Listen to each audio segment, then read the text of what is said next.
A wise person once told me, dreams don't work unless you do. We try so hard in our lives to fit in. We try to fit into certain groups, certain frats, certain sororities, among certain friends. Yet the people we idolize are the ones that stand out. But when you're prepared, there is no fear. There is no fear of failure. Because even if you've walked out of something and you feel like you failed at it, your preparation is so strong that you're going to take that failure and turn it into the outcome you desire. And most people stop at failure. Okay? We've all failed at things. I'm going to continue to fail at stuff. Right? It's the most powerful tool you can use. But it all depends on how you use it. Many things used to puzzle me back in those early days. I used to wonder why two people could work for the same company, one make twice as much money. Now, see, that used to puzzle me. And maybe they were the same age, graduated from the same school, live in the same community, work for the same company, with the same products and the same services. They've got the same traffic, the same problems, and one makes $1,000 a month, the other one makes $2,000 a month. Now that was my puzzling question. Why would this long list be the same and the money twice as much? I asked, what's the difference between $1,000 a month and $2,000 a month? Why would one person do twice as well, 3 times as well? Speaking economically, now I know there's more than one way to do well. I understand that. But in this little narrow area called compensation, what's the difference? Well, back then, with my faulty thinking, I'm trying to reason it out. I thought, well, maybe time makes some of the difference, right? Some people do better because they have more time. I used to say, Harold ought to be able to do well. He's got a lot of time. If I had all of Harold's time, I could do well. Now, that's got to be dumb, right? Number one, you can't get somebody else's time. A guy says to me one time, he says, if I had some extra time, I could make some extra money. I said, then forget it. There isn't any extra time. Hey, when the clock strikes 12 midnight, that about wraps it up, right? I mean, you can look around the gongs there for a little more, but it's over. Now, if you can't get more time, which you can't, what could you get more of that would make a difference in economic results? And here's the key word. Make it a part of your notes. We're going to consider it tonight. The word is value. And I have a little phrase for your notes. Value makes the difference in results. Value makes the difference. You can't get more time, but you can create more value.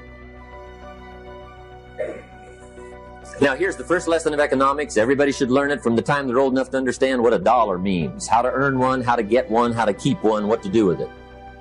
First lesson of economics. We primarily get paid for value. That's lesson 1. Bringing value to the marketplace, that's how you get paid. You don't get paid for the time. I know it takes time to bring value to the marketplace, but you get paid for the value, not the time. Now, since that's true, here's one of the key questions of the evening. Is it possible to become twice as valuable at the marketplace and make twice as much money in the same time? Could you become 3 times as valuable? Make 3 times as much money in the same time? Is that possible? The answer is yes, if. And it's always if, right? Life is known as the big if. Harry Truman once said, life is iffy. How true. And here's the big if we're going to consider it tonight. It's possible to do much better at the marketplace if you go to work primarily on yourself. And that's the theme of our seminar tonight. Learning to work primarily on yourself. People have asked me for the last 24 years, how do you develop an above-average income? And the answer is, become an above-average person. Develop an above-average handshake. Some people want to be successful. They don't even work on their handshake. As easy as that would be to start on. They let it slide. They don't understand. Develop an above-average smile. Develop an above-average excitement. Develop an above-average interest in other people. Develop an above-average intensity to win. See, that'll change everything. Probably one of the most frustrating experiences in life is looking for an above-average job with above-average pay without becoming an above-average person. It's called frustration.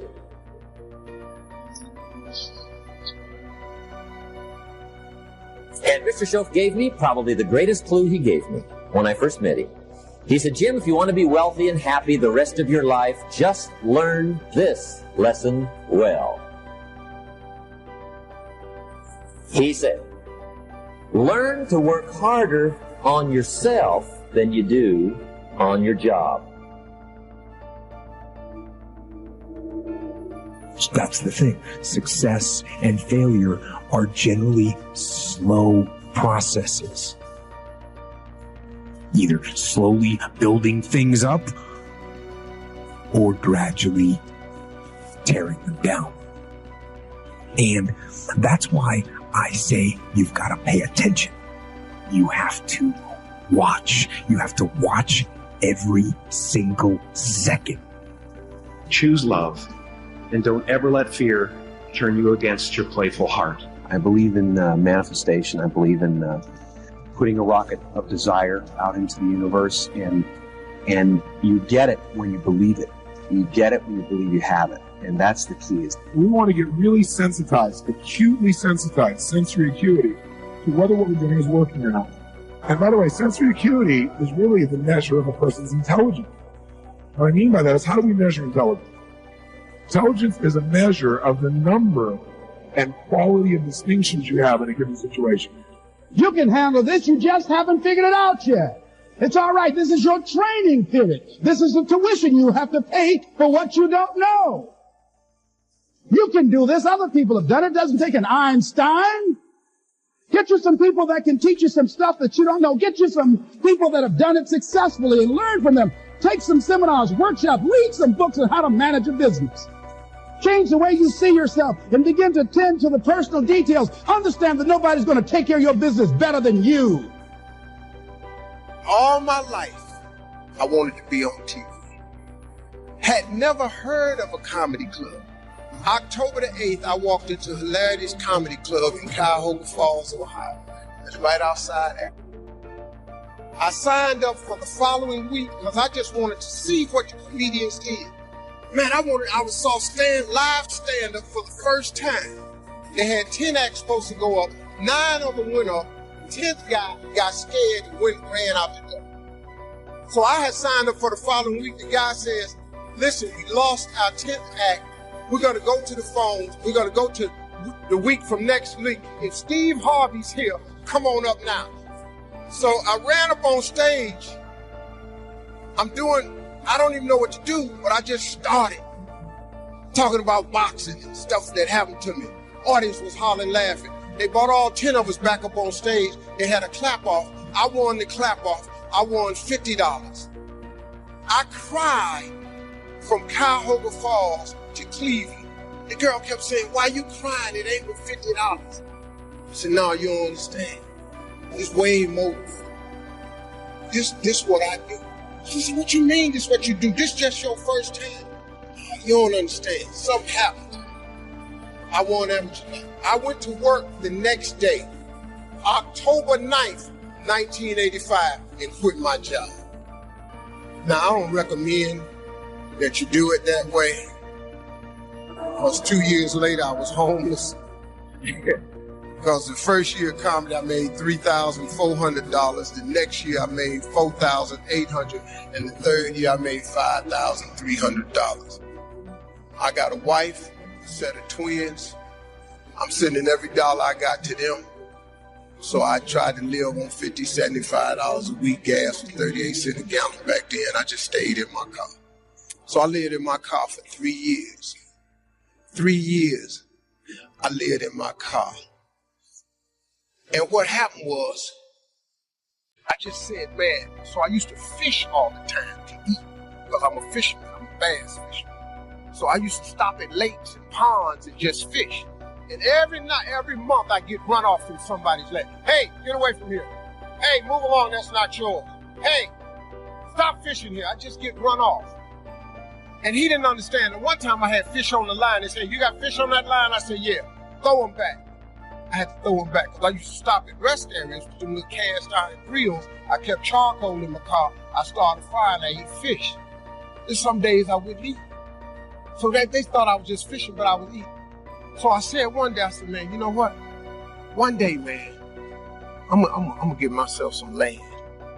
I'm buy myself a piece of dirt. So fast forward, God bless me. I get on TV when I'm 38. I'm on Showtime at the Apollo. Lord have mercy. They gave me my money. I saved my money up. I saved $250,000. I said, I'm going to give me some land.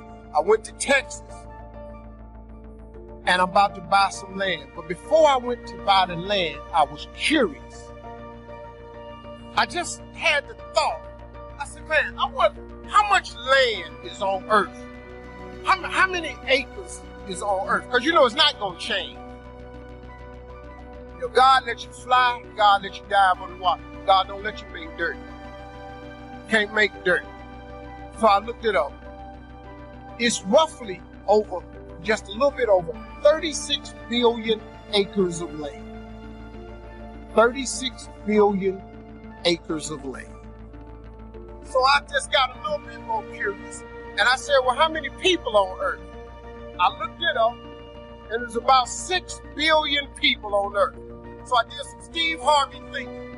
I said, okay, if it's 36 billion acres of land, and it's about 6 billion people on earth, everybody ought to have 6 acres of land. I just think, I just think. So I asked God, could I have 6 acres? That's all I want. You know the one thing I wanted? I didn't care if I put a house on it or not. I just wanted to be a stand somewhere and couldn't nobody run me off.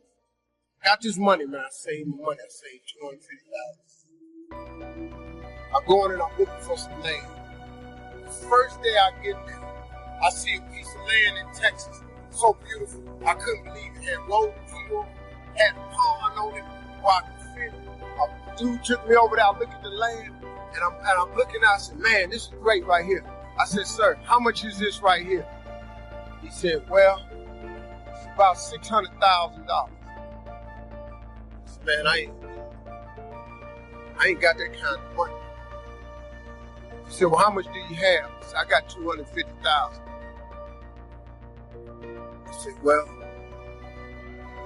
let me think about it. He said, let me think about it. And I was standing there, and then I stopped and said, sir, can I ask you a question, man? How many acres of land is this? He said, this is 6 acres.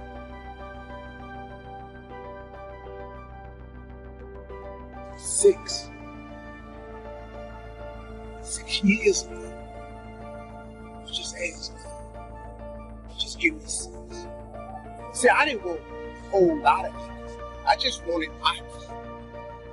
Just give me my 6. And so I said, ain't this crazy? So I thought about it. I said, man, what can we work out? Right before I got ready to say it, the guy that took me over there said, Steve, let me show you something right quick. He took me over to this hillbilly's house. Took me over to this hillbilly house named Jerry Campbell. I was a little nervous about meeting him, man, because I ain't like the way he talked, but messed around, turned out to be one of the finest men I ever met in my life. Became a father figure to me. Old white man. He took me to his house. He said, let me show you something. He took me over and showed me this land, and it was massive. It had 3 lakes on it. It had rolling hills. It had trees. It was unbelievable, man. I said, man, this is incredible.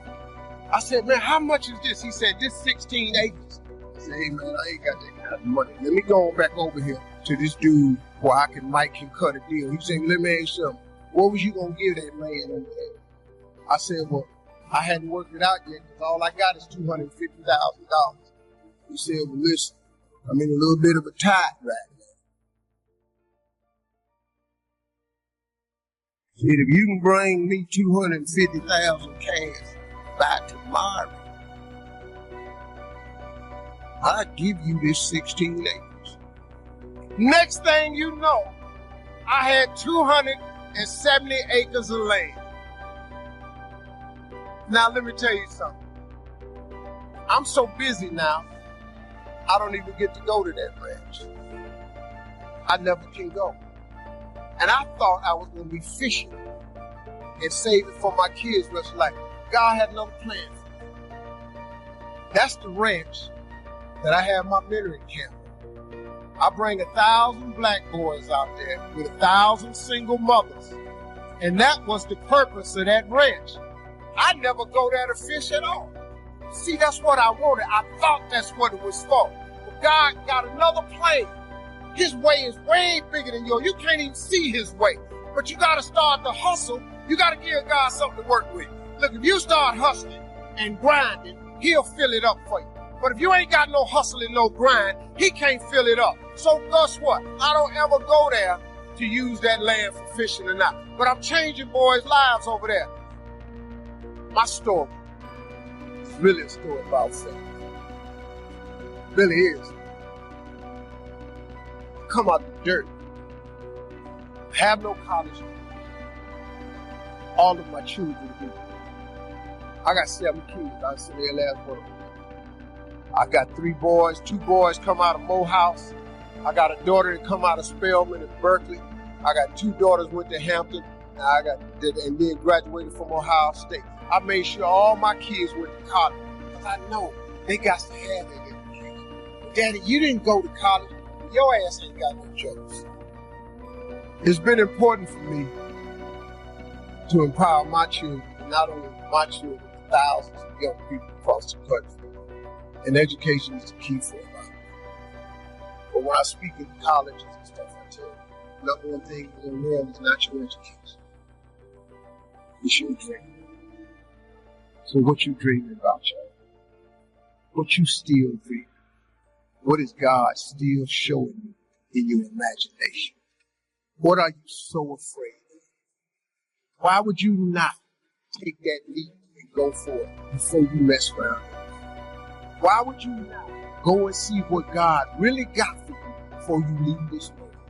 Why would you hang on to a job? Here's what happens with the job. If you live in paycheck to paycheck right now, when you retire, they're going to give you 1/3 of what you can't live on now. They're going to give you a gold watch and a turkey, and they're going to set you on out to pasture. If I was you, before I leave this world, I'd go see what God really got for me. Just take a chance. Now here's why you should take the chance. Name me one time God has not pulled you through. Just name it. Name the one thing God has never pulled you through. If he ain't pulled you through it, he's currently pulling you through it right now. And the reason I know I'm telling the truth is because you're sitting in here. If God was through with you, he wouldn't wake you up no more. When he wakes you up, it's because he ain't through with you yet. He got something else for you. So why don't you go see what that is? Why we got to live our lives like we owe them something? Man, you owe yourself something. Go be free. Go see what God got for you. Osteen, that's easy for you to say. You rich. Hell, did you hear me? I lived in a car for 3 years. On October 8th, I won $50. October 9th, I quit. How big a jump you want? You ain't even got to do that. A lot of y'all got savings. You may not have 3 years up, but you only need a little bit. Just jump. Go see what God got for you. Quit sitting here in your life posturing like it's okay. Quit funking the fake.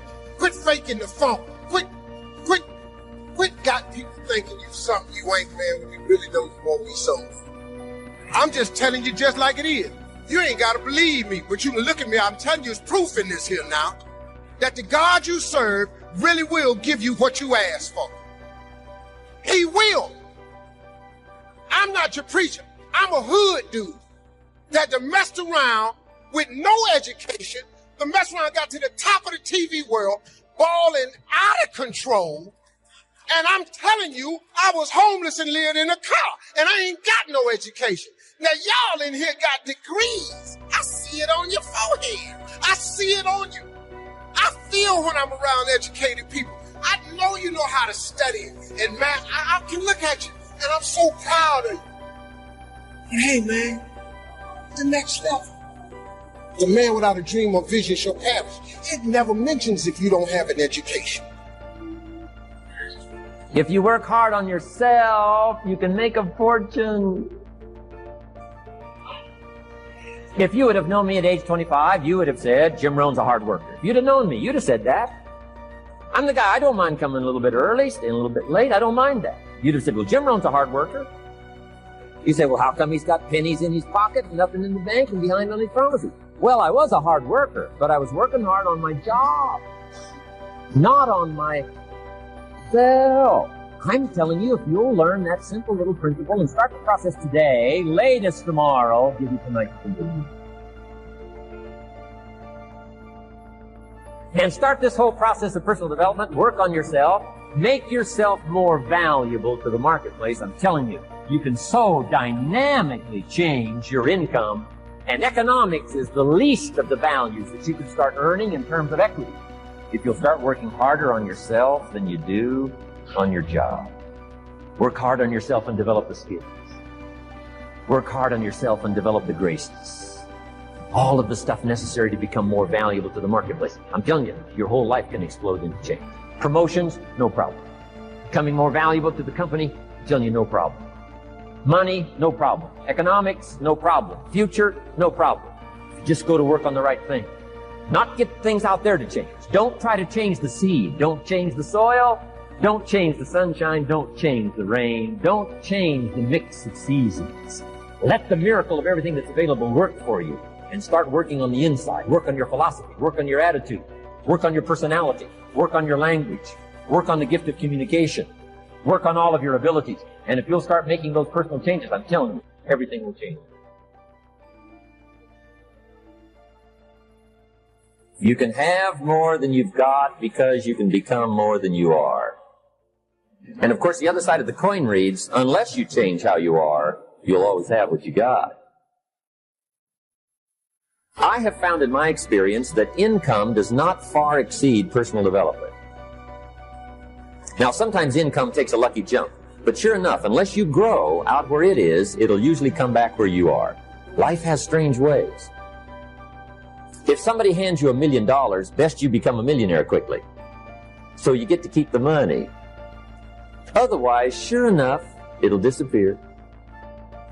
Somebody once said, if you took all the money in the world, divided it up equally among everybody, it would soon all be back in the same pockets. Incredible. Success is something you attract, not something you pursue. Success is looking for a good place to stay. So instead of going after it, you work on yourself. Personal development. See, the major question to ask on the job is not what are you getting? The major question to ask on the job is, what are you becoming?